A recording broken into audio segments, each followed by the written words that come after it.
Hello dear students. तो देखिए last video में मैंने आपको बताया था कि अगर जनरल एंट्री करते हैं, जो कि हमारी अकाउंटिंग जो है कॉमर्स का सबसे बड़ा हिस्सा है अकाउंटिंग सब्जेक्ट, और अकाउंटिंग सब्जेक्ट के अंदर जो सबसे ज़रूरी चीज़ सीखने की होती है वो होती है जनरल एंट्री बनाना। और जनरल एंट्री बनाते समय जनरल एंट्री के ट्रांजेक्शन जो होते हैं उस ट्रांजेक्शन के अंदर दो भाग होंगे, क्योंकि हम जो अकाउंटिंग पढ़ते हैं बेसिकली वो है डबल अकाउंटिंग सिस्टम। वैसे दो सिस्टम होता है अकाउंटिंग करने के, एक तो होता है सिंगल एंट्री और एक होता है डबल एंट्री सिस्टम। तो हम लोग जो पढ़ते हैं वो डबल एंट्री सिस्टम होता है, जिसके अंदर मैंने आपको बताया था कि हर एक ट्रांजैक्शन के दो पार्ट होंगे और जिसमें एज़ पर रूल उसको एक को डेबिट करेंगे एक को क्रेडिट करेंगे। कई बार ऐसा होता है जिसमें कंपाउंड एंट्री होती है, जिसके अंदर दो तीन चीज़ें डेबिट भी हो जाती है, दो तीन क्रेडिट भी हो सकती है, दोनों साइड दो तीन आइटम्स भी आ सकते हैं। लेकिन फ़िलहाल इनिशियली अपन ये मानते हैं कि हर ट्रांजैक्शन के अंदर एक डेबिट और एक क्रेडिट आएगा। और अगर दो तीन चीज़ें आती भी है डेबिट और क्रेडिट के अंदर, तो नाम भले ही दो तीन आए हैं लेकिन उनके जो अमाउंट्स होंगे वो मिलकर डेबिट और क्रेडिट ऑलवेज आपके क्या रहते हैं, बराबर। तो इसके लिए एक तो आपका ट्रेडिशनल अप्रोच होता है जो मैंने आपको पहले बताया था। और ट्रेडिशनल अप्रोच के अंदर, क्योंकि ये हमेशा से काफ़ी जब से ये अकाउंटिंग बनी है तब से यही रूल है कि आप पहले ट्रांजेक्शन के अंदर देखो कि कौन कौन से ट्रांजेक्शन के दो पार्ट है, उनकी अकाउंटिंग का नेचर क्या है, वो पर्सनल है, रियल है या नॉमिनल है। फिर उसके बाद डिसाइड करो कि वो अगर पर्सनल है तो पर्सनल का रूल लगाएंगे, debit the receiver credit the giver. Real है तो कम्स इन गोज आउट के हिसाब से डेबिट एंड क्रेडिट सब्सिक्वेंटली। और अगर आपका नॉमिनल अकाउंट है तो expenses and losses will be debited and income and gains will be credited. ये मैंने आपको लास्ट वीडियोज़ में बताया था।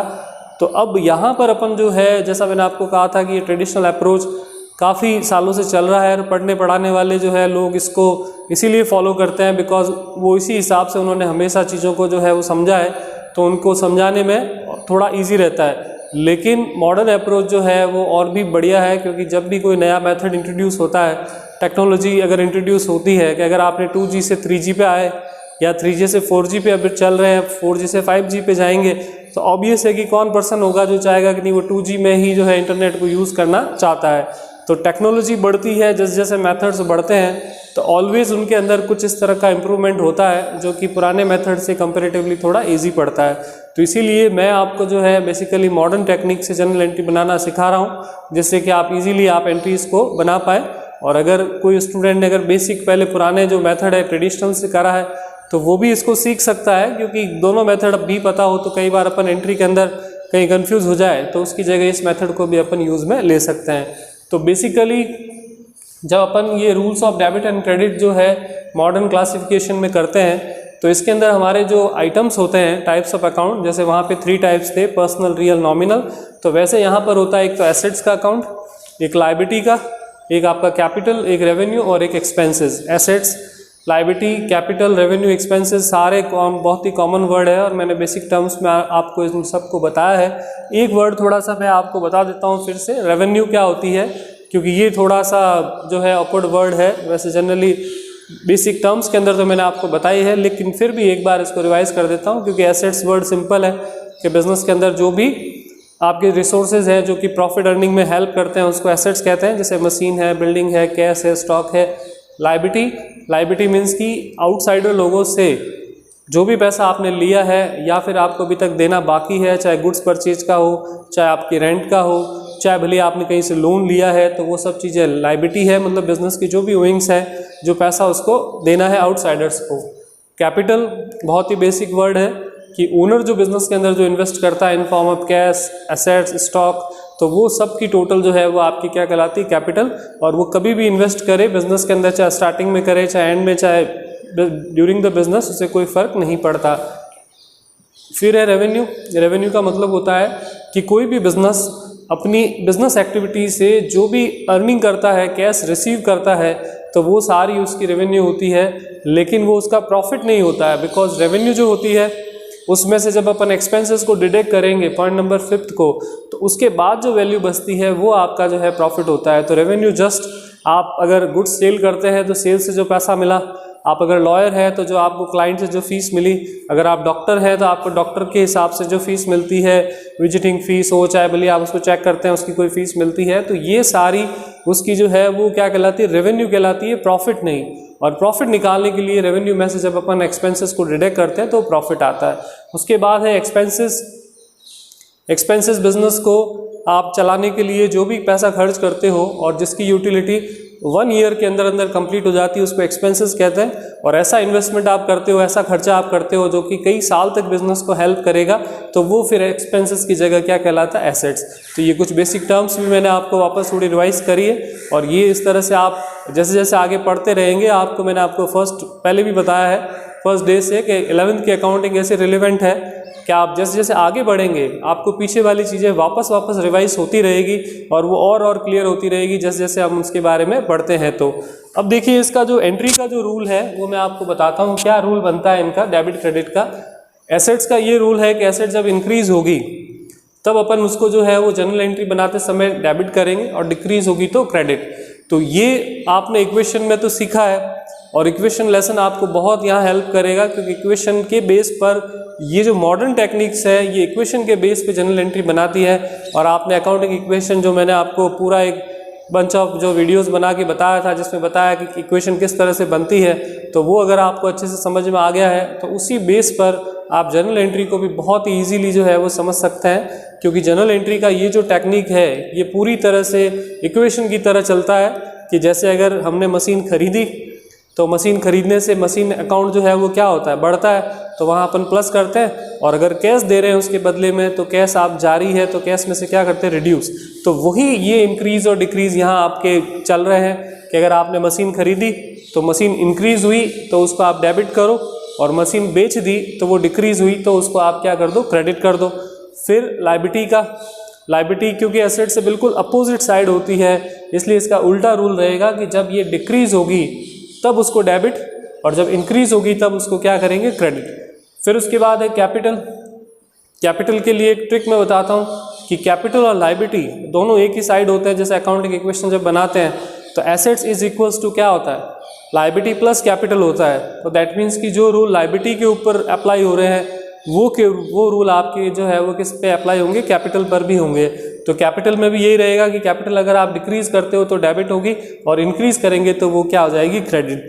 तो देखिए कितना सिंपल है। मे भी हो सकता है कि एक बार जैसे अभी पढ़ रहे हैं तो आप लोगों को शायद बहुत परफेक्टली पूरी चीज़ें पता नहीं पड़े, लेकिन अगर आप 10 मिनट बैठ के अगर इस चार्ट को अच्छे से लिख कर और थोड़ा याद कर लेंगे, थोड़ा समझ लेंगे, क्योंकि समझने के लिए तो क्वेश्चन जब प्रैक्टिकली करेंगे तो पता चलेगा आपको। अदरवाइज एक बार इसको लर्न कर लें इस टेबल को तो पूरा जनरल एंट्री का लेसन जो है वो जो इंपॉर्टेंट टॉपिक है वो कंप्लीट हो जाएगा। तो 10 मिनट उसके लिए इन्वेस्टमेंट करना आपके लिए किसी भी तरह से नुकसान का सौदा नहीं होगा। फिर रेवेन्यू जो होती है उसके अंदर जो रूल लगता है कि अगर रेवेन्यू आपकी इंक्रीज होती है तो उसको क्रेडिट और डिक्रीज होगी तो उसको अपन जनरल एंट्री में क्या करेंगे, डेबिट।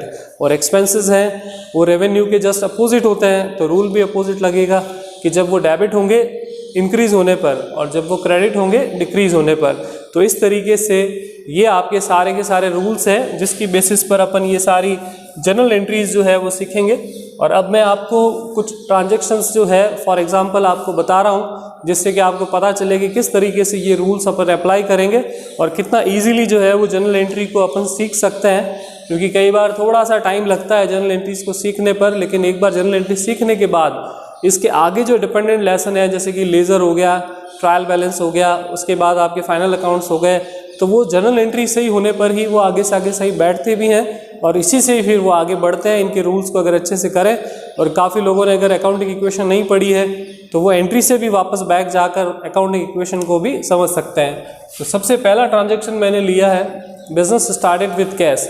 तो अगर अपन कैश के साथ बिजनेस स्टार्ट करते हैं तो आप अकाउंटिंग इक्वेशन में दिमाग लगाइए कि भाई जब इक्वेशन बनाई थी तब हमने क्या किया। तो जब अकाउंटिंग इक्वेशन हमने बनाई थी तो बिजनेस के अंदर जब कैपिटल जो है इन्वेस्ट होती है तो हमारा कैश बढ़ता है और ओनर जो कैपिटल लगा रहा है तो उससे हमारी कैपिटल जो लायबिलिटी है वो भी बढ़ती है।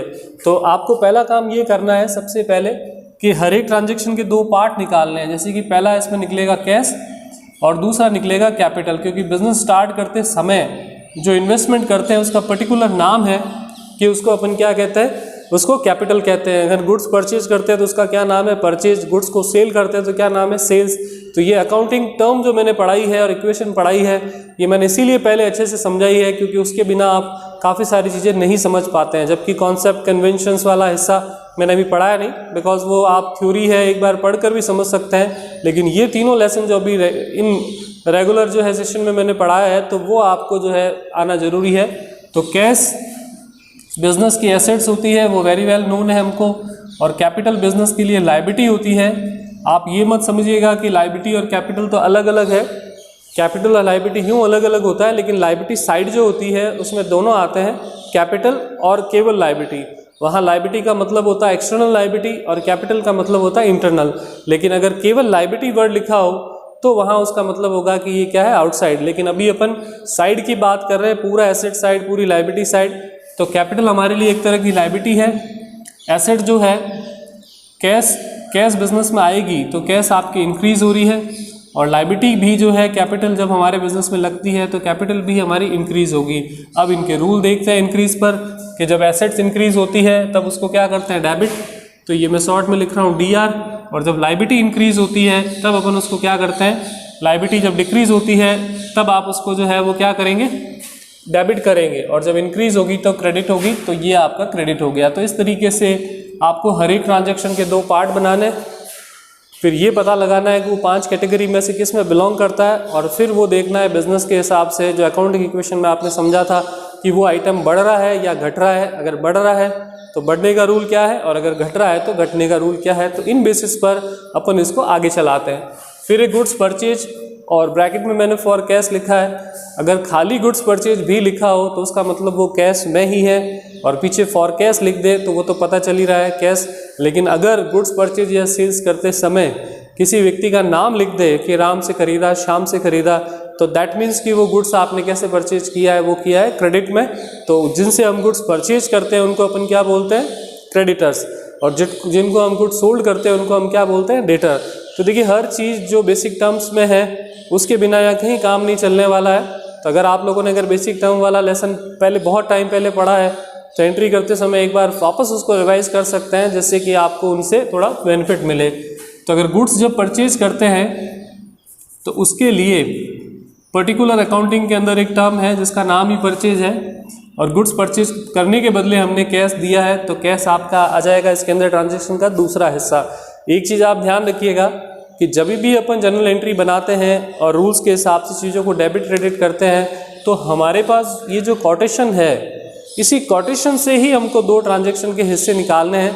अलग से अपन को कहीं नहीं जाना है कि अलग से अपन को कोई इसके अलावा कहीं से और अकाउंट को ढूंढना है। आपको सिर्फ ये लिखी हुई कोटेशन में से सर्च करना है कि इस कोटेशन में हमारे ट्रांजैक्शन के 2 भाग कौन से होंगे। जैसे गुड्स परचेज किया तो परचेज हो गया, और उसके बदले अगर आपने कैश दिया तो दूसरा अकाउंट आपका जो है वो किसका हो गया, कैश। परचेज क्या होता है बिजनेस के लिए, एक्सपेंसेस, और परचेज करने पर परचेज इंक्रीज होगी और रिटर्न होगा तो फिर डिक्रीज।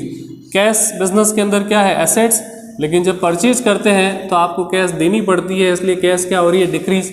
अब देखिए अकाउंटिंग इक्वेशन से और इसमें एक बड़ा फर्क आ रहा है कि जैसे जब अकाउंटिंग इक्वेशन करते थे तो जब गुड्स खरीदते थे तो हम सीधा किस में उसको ऐड ऑन कर देते थे, स्टॉक में, और कैश में से माइनस करते थे। लेकिन मैंने शायद आपको पहले भी बताया था कि बिजनेस के अंदर जब गुड्स खरीदा जाता है या फिर अगर बेचा जाता है या बच जाता है तो उसमें पहली बात तो गुड्स का नाम नहीं लिखते।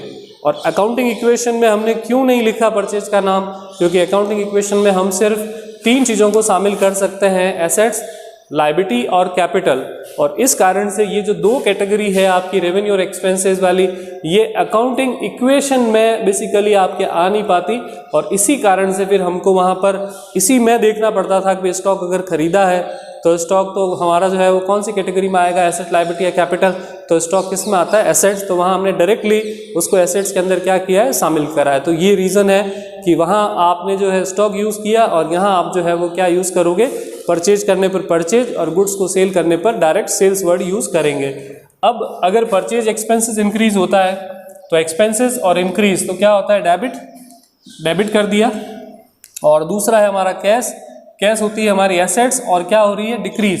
तो कैश एसेट से ऐसे डिक्रीज होती है तो क्या करते हैं, क्रेडिट, तो ये क्रेडिट हो गया। तो देखिए ये भी एक तरीका है चेक करते जाने का कि अगर आप बराबर चेक कर रहे हो कि एक आइटम डेबिट हो गया दूसरा क्रेडिट हो गया, तो दैट मीन्स कि आपने जो दोनों साइड थी वो करेक्ट बना दी। क्योंकि अगर आप दोनों साइड को डेबिट कर देते हैं या दोनों साइड आपकी क्रेडिट हो जाती बाई चांस, तो इसका मतलब कि आपने जो एंट्री बनाई है वो करेक्ट हो नहीं रही, क्योंकि एक आइटम एंट्री का डेबिट और दूसरा आइटम आपका एंट्री में क्या होना जरूरी है, क्रेडिट। इसके बाद है गुड्स सोल्ड टू राम। अब गुड्स सोल्ड टू राम किया है, नाम लिखा हुआ है, और राम जो है वो हमारा क्या हो गया, जिसको हम गुड्स सोल्ड करते हैं क्रेडिट पर, उसको अपन क्या बोलते हैं, डेटर। तो राम हमारा यहाँ पे क्या बन रहा है, डेटर बन रहा है। तो मैं यहाँ पर एक तो ट्रांजेक्शन का ऐसा हो गया राम, जो हमारा है डेटर। डेटर हमारी एसेट्स होती है, और राम को गुड्स सोल्ड करेंगे तो राम का बैलेंस बढ़ेगा। एक ये चीज़ जो बार बार आ रही है कि बैलेंस बढ़ेगा घटेगा, ये क्या चीज़ होती है, ये भी थोड़ा धीरे धीरे करके अच्छे से आपको समझ आ जाएगा कि भाई जैसे राम है जिसको हम सेल्स करेंगे 10,000 का माल लें, तो हमारी बुक्स में राम का बैलेंस क्या होगा, बढ़ेगा। और राम जब मान लीजिए 5,000 रुपये देगा तो राम का बैलेंस वापस जो है वो क्या होगा, कम। तो जब हम किसी ट्रांजेक्शन को रिपीट करते जाएंगे जैसे जैसे, तो उसका बैलेंस बढ़ता चला जाएगा, और जब हम उसको रिवर्स करेंगे तो वो कम होगा। और कुछ चीज़ें कभी कम नहीं होती, जैसे कि अगर आपने रेंट चुकाया हर महीने, तो हर महीने रेंट का अकाउंट 10,000 ऐसे बढ़ता रहेगा, और साल के एंड में 10,000 × 12 तो 1,20,000 रुपये आपका क्या हो जाएगा, बैलेंस होगा। और कुछ चीज़ें कम भी हो जाती, जैसे कैश है आ रही है बढ़ गई, फिर पेमेंट किया तो वापस आपकी घट भी गई। तो इस तरह से आपको बस ये समझना है कि जो ट्रांजैक्शन हो रहा है उसमें इस पर्टिकुलर अकाउंट का बैलेंस इसके बाद क्या होगा, बढ़ेगा कि घटेगा, और वो आपको यहाँ इंक्रीज डिक्रीज के अंदर क्या करना है, यूज़ में लेना है। अभी इसके बाद नेक्स्ट गुड्स सोल्ड किया है, तो ये बेसिक टर्म है। जैसे गुड्स परचेज करने पर आप क्या वर्ड यूज़ करते हो, परचेज। तो जब अपन गुड्स सोल्ड करते हैं उसके लिए पर्टिकुलर हमारा जो है एक वर्ड है बिजनेस ट्रांजैक्शन के अंदर, और उसको अपन जानते हैं सेल्स के नाम से। और सेल्स बिजनेस के लिए रेवेन्यू होती है, और सेल्स करेंगे तो हमारी जो है रेवेन्यू क्या होगी, इंक्रीज होगी। और अब अपने रूल पे आते हैं कि एसेट जब इंक्रीज होती है तो एसेट इंक्रीज होगी तो अपन उसको डेबिट करते हैं, और अगर हमारी रेवेन्यू इंक्रीज होती है तो रेवेन्यू इंक्रीज होगी, तो डिक्रीज होती तो डेबिट होती है, रेवेन्यू इंक्रीज होती तो क्रेडिट करते हैं। तो वंस अगेन हमारे दोनों ट्रांजैक्शन के जो पार्ट थे वो बराबर हो गए, एक डेबिट और एक credit. Next salary paid, salary पे की है, एक अकाउंट आएगा सैलरी। सैलरी बिजनेस के लिए एक्सपेंस है, और जब तक जैसे जैसे हम सैलरी पे करते रहेंगे हमारा एक्सपेंस का बैलेंस जो है वो बढ़ता रहेगा। उसके बाद दूसरा, तो आपको याद हो मैंने आपको जो है अकाउंटिंग इक्वेशन समझाई थी, तब ये बिल्कुल डिस्क्रिप्शन में लिख कर भी दिया था कि हमारे सारे एक्सपेंसेस और इनकम ऑलवेज कैश में होते हैं, वहाँ पर नॉन कैश होने का कोई सवाल नहीं होता। कि अगर आपने ये भी लिखा हो कि आपने सैलरी राम को पे की है तो भी आपने सैलरी पे कर दी है, तो आप उसमें ऐसा नहीं सोचें कि गुड सोल्ड टू राम में तो राम आया था और दूसरी सेल्स आई थी, कैश नहीं आई, तो वैसे ही सैलरी पे टू राम के अंदर भी सैलरी और राम आ जाएगा, या कुछ और आप उसमें एजम्पशन करें, तो ऐसा नहीं होता। क्योंकि सैलरी पे कर दी है तो हमको राम से कोई मतलब नहीं है, हमको तो हमारे बिजनेस के सैलरी अकाउंट और जो हमने पैसा दिया है कैश अकाउंट, केवल उसी से मतलब रहेगा। तो यहाँ पर एक अकाउंट है सैलरी, और क्योंकि आपने पेमेंट कर दिया है आपकी जो कैश है वो कम होगी, जो एसेट्स है और वो डिक्रीज़ होगी। अब सैलरी एक्सपेंस है, एक्सपेंसेस जब इंक्रीज़ होते हैं तो एज पर रूल डेबिट होता है, और कैश एसेट्स है, एसेट जब डिक्रीज़ होती है तो वो क्या होती है, क्रेडिट। तो इस तरीके से ये ट्रांजैक्शन तो मतलब एक ही दिन में, मतलब 1-2 पीरियड में ही आप सारी एंट्रीज जो है वो आराम से बनाने लग पाएंगे। फिर बाद में थोड़े एडजस्टमेंट्स होते हैं, जैसे कि डिस्काउंट हो गया, बैड डेप्स हो गया, और थोड़ी बहुत कैलकुलेशंस होती है वो समझनी होती है। अदरवाइज जो बेसिक रूल है वो आपको मुश्किल से 15-20 ट्रांजैक्शन के अंदर ही पता लग जाता है, और एग्जाम में आने वाले क्वेश्चंस के बहुत सारे पॉइंट तो आपको रट ही जाते हैं कि परचेज किया, सेल्स किया, कैश जमा कराया, कैपिटल लगाई, तो वो धीरे धीरे फिर प्रैक्टिस के हिसाब से आपके लिए ईजी होते जाएंगे। इंटरेस्ट रिसीव हुआ, इंटरेस्ट रिसीव हुआ तो एक तो आपका हो गया इंटरेस्ट, और इंटरेस्ट आपको मिला है तो ऑब्वियस है आप भी समझ पाएंगे कि वो हमारे लिए एक इनकम है, यानी कि रेवेन्यू जो बढ़ रही है। और इंटरेस्ट भी कैश आइटम होगा, क्योंकि रिसीव हुआ है तो कैश में ही होगा, वो हमारे लिए है एसेट्स, और कैश भी हमारी क्या होगी, इंक्रीज। अब अपन रूल पे चलते हैं कि अगर इनकम या रेवेन्यू इंक्रीज होती है तो उसको क्या करते हैं अपन, क्रेडिट, तो क्रेडिट कर देंगे। और अगर हमारी जो कैश है, एसेट्स है, वो इंक्रीज होती है तो क्या होती है, डेबिट, तो इसको डेबिट कर देंगे। तो अभी ये दोनों साइड की टोटल आपके क्या होगी, इक्वल। अब इसके बाद नेक्स्ट वीडियो के अंदर मैं आपको इसके और ट्रांजैक्शंस और प्रैक्टिस क्वेश्चन बताऊंगा। और जैसा मैंने आपको पहले भी काफ़ी सारे क्वेश्चंस जो है वो करके बताए थे अकाउंटिंग इक्वेशन के, तो वैसे ही मैं आपको यहाँ पर भी जो है इस लेसन के भी मैक्सिमम क्वेश्चन कराने की ट्राई करूँगा।